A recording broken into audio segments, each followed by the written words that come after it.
What's up guys, Julian here, and today I'm going to be showing you how you can make burial future garage drums with any samples. It's actually not that hard, but there's a little bit of intricacy to it that I'm going to be breaking down for you guys today. To go along with this video, I actually just dropped a new future garage drum template. You're looking at it right here, you heard it in the intro. Again, this is what it sounds like.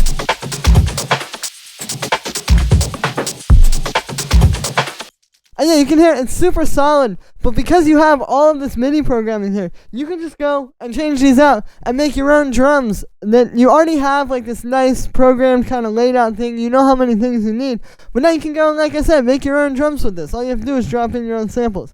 So link is at the top of the description. It's just $5. Again, not only do you get this awesome template that is better than anything else I've seen out there for this style, but it also really helps support me. If you guys enjoyed these videos and you want to see more of these videos that somehow have not been made yet, but everybody wants them, definitely go grab that at the top of the description. Again, really helps support me.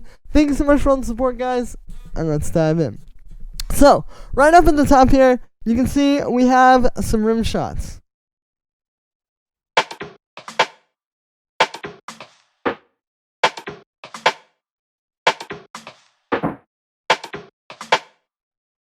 And I believe there's like one more in here.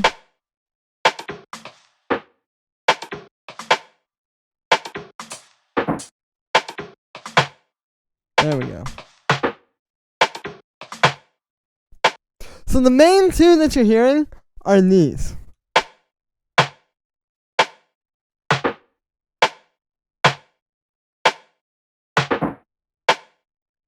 And you can hear what's happening. So it's just two different little rim shot samples. This one, you can see it's going pretty steadily. And then we have this one, just on every other hit. But you can see here, it's like they play at the same time, you get that. But then here you get like a. And so that's a lot of what we're going to be doing here, is having like two sounds that are layered together, and then at one moment, you get that little. And when you do that, that's creating a lot of the groove here. And you can see we're doing that with a lot of other stuff too. Like up here, these two rim shots. And that's actually just the same rim shot, but just pitched down a lot. Or even like these two.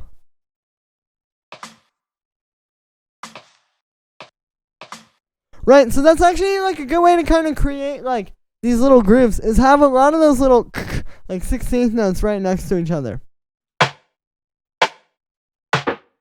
I'll also talk to you about the sound design a little bit here. So, like I was saying, you can see there's some interesting stuff going on. This is actually a snare sample.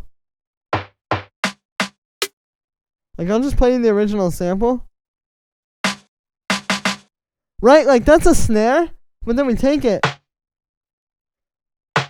and I pitched it down, and I shortened it. The length of your samples is going to be really important here. So shortening that, and pitching it down, and then there you go, you have like a whole new little rim shot. So a lot of times, it's not just about finding like this magical rim shot sample. Like there isn't really like a sample pack out there that just perfectly has all the burial rim shots that you somehow haven't found yet. Chances are, if you're watching this video, you've scoured a lot of these different sample packs and you've learned the same thing. It's not that. It's just working really well with like pretty straightforward samples. Like these are all just hip hop samples, you know, pretty much. You know, like if you were trying to make like a 90s boom bap type beat, these are what you would find. But it's the way we're using them. It's the way you create these little grooves between the elements. And it's going to be pretty complex. I mean, you know, like if I was making a techno track or something, I might have 5 total tracks in the whole song for the drums.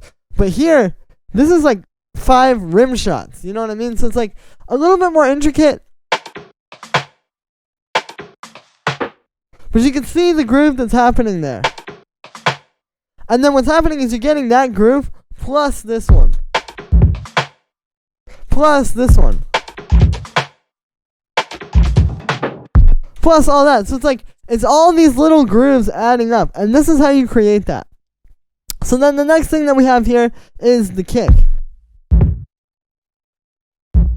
Which is actually 3 kicks. As you can hear, it's basically, we have this one that just goes boom, right on the one every 2 bars. And then we have 2 kind of smaller ones.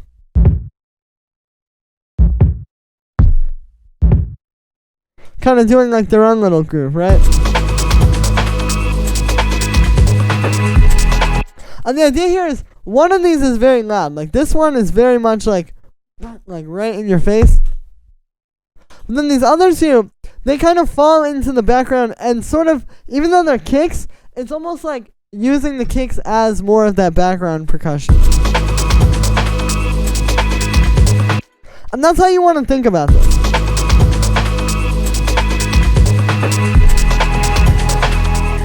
And then usually on these 2, I just do a little bit of high passing, as you can see.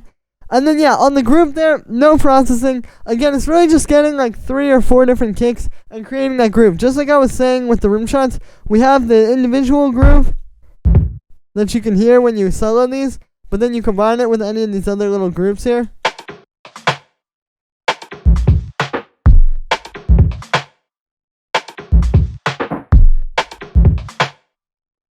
And you get that. So then the next thing that we have down here is we actually have a few different loops that have been chopped up.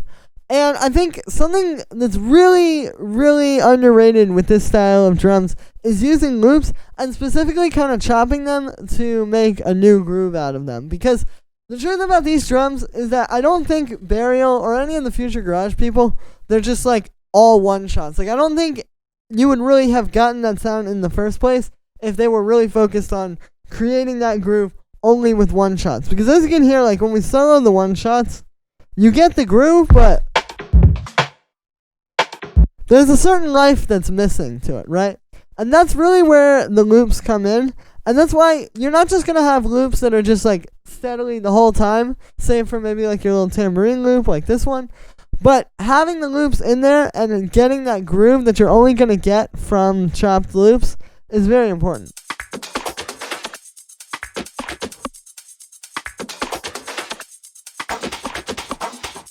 Right, you can hear when I play those all together, it's not really that, like on its own you wouldn't want it, but it's adding so much life to the track, and it's so much more like lively when you have these.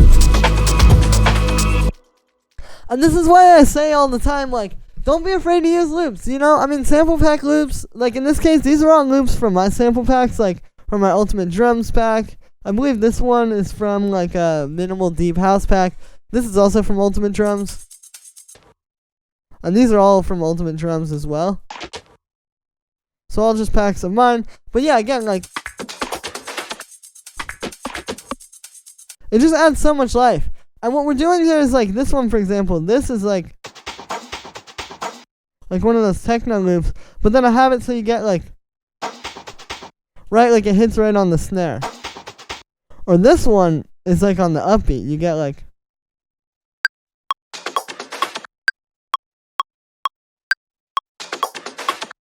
right, and so you're just getting like so much groove and so much life from that. Even just having like the shaker, like a live tambourine goes a long way.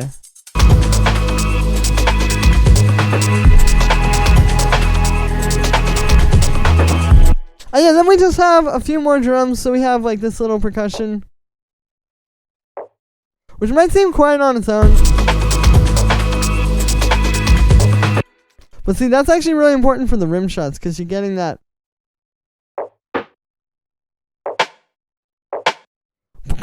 Again, the same thing I was talking about where you just have like, we're really working with the 16th notes here to create the groove. It's so subtle, but if I take that out, see, it's missing something. Then we have this little drum rack. So this is actually one of the drum racks from Ableton. It's right here, I believe. And yeah, Ableton just has like a ton of drum racks, especially if you get sweet. So a lot of times I like to just kind of grab some of these random drum racks. And obviously I'm not going to use it for the whole drums, but it works really well for getting percussion because these are essentially sounds that have been treated. They've got some effects on them. You can see it's got actually like a lot of effects on it. It's got like, you know, already some character to it and kind of like a feeling that was put into that drum rack. And then basically you're just dragging it in and you can just find cool sounds. And not everyone is going to work, right? Like a lot of these in here, like I would never use. Like, Like that kick, that snare wouldn't touch it. But all these little sounds are really nice. And I wouldn't have, the idea with this is like, you know, if I was just going through like some samples, I wouldn't have picked these. I probably just would have like skipped over these. But because they're in this drum rack and you've already dragged it in and you're already kind of working with it, you just find little grooves out of these sounds, and it's essentially giving you more like random inspiration and less like just making exactly what you hear in your head. Because the truth is, you don't want to make exactly what you hear in your head. It's not actually going to sound that good. It's better to like kind of find little things and ultimately like just make those into something, because it's going to create something that you never would have expected.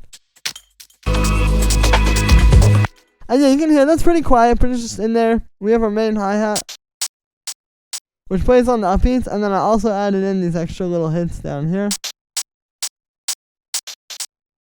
And the secret to this one is you can see the velocity I have on here. I've got this add some random. So it's adding random velocity to this. So none of these is going to be exactly the same volume. And it's going to bring it to life and make it feel a lot more organic. And then the last drum down here, well actually second to last I should say, is we have this little extra hi-hat. You can hear just adding some more groove. And then the actual last drum here, that's actually very important, but very easy to overlook, is going to be these low Foley percussions.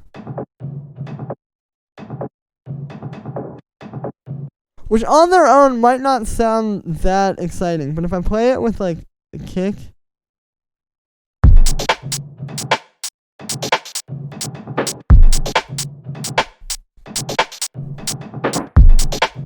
you can hear that on its own. That's what these are doing. These are just like some Foley sounds that I recorded, and then I've taken them and just chopped out little chunks. And that's what you're going to do. You're going to take like a Foley recording, like I'll show you like another way we could do this. Like we could go and get like one of these.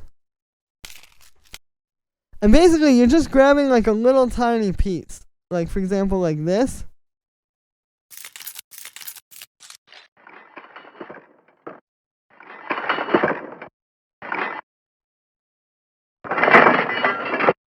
Like something like that, or maybe like that kind of stuff. Just playing it super low. And then these are adding like some low end to your drums. Because if you don't have these, it's going to be kind of one dimensional. Like if you just have your drums be all this stuff that's in the mid range and high end, it's good, but then listen when we add the low end percussion.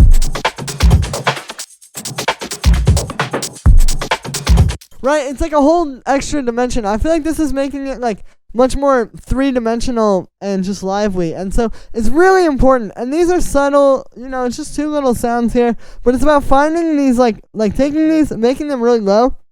And then you're finding little grooves. Like putting this on a 16th note here makes it so that when this hit right here plays, that's going to be like kind of fitting into the beat nicely. And it doesn't have to be perfectly quantized either. That's another thing. This can give you some nice percussion that's a bit more off the grid. But I think this is a big secret to it that a lot of people miss that's important. And I'll show you this stuff down here as well really quick, even though it's not drums. We have our bass line. Nice fat Reese bass with some saw waves in wavetable here. The chord progression is G sharp minor, E major, C sharp minor. Then we have these guitar pads that I made with the pedals over here. This one's just following the chord progression.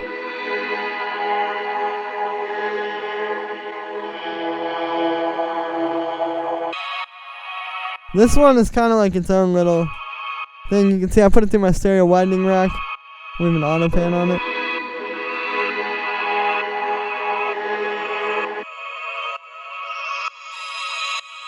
I made this one with the moon. That one right there. Shout out to Chase Bliss for sending that over. And the last thing down here is we just have some noise. Just stacked. This is one I actually made with the pedals. Like they were making some weird noise, so I just recorded it and then tweaked some stuff. And then we also have just a bit of white noise from vinyl.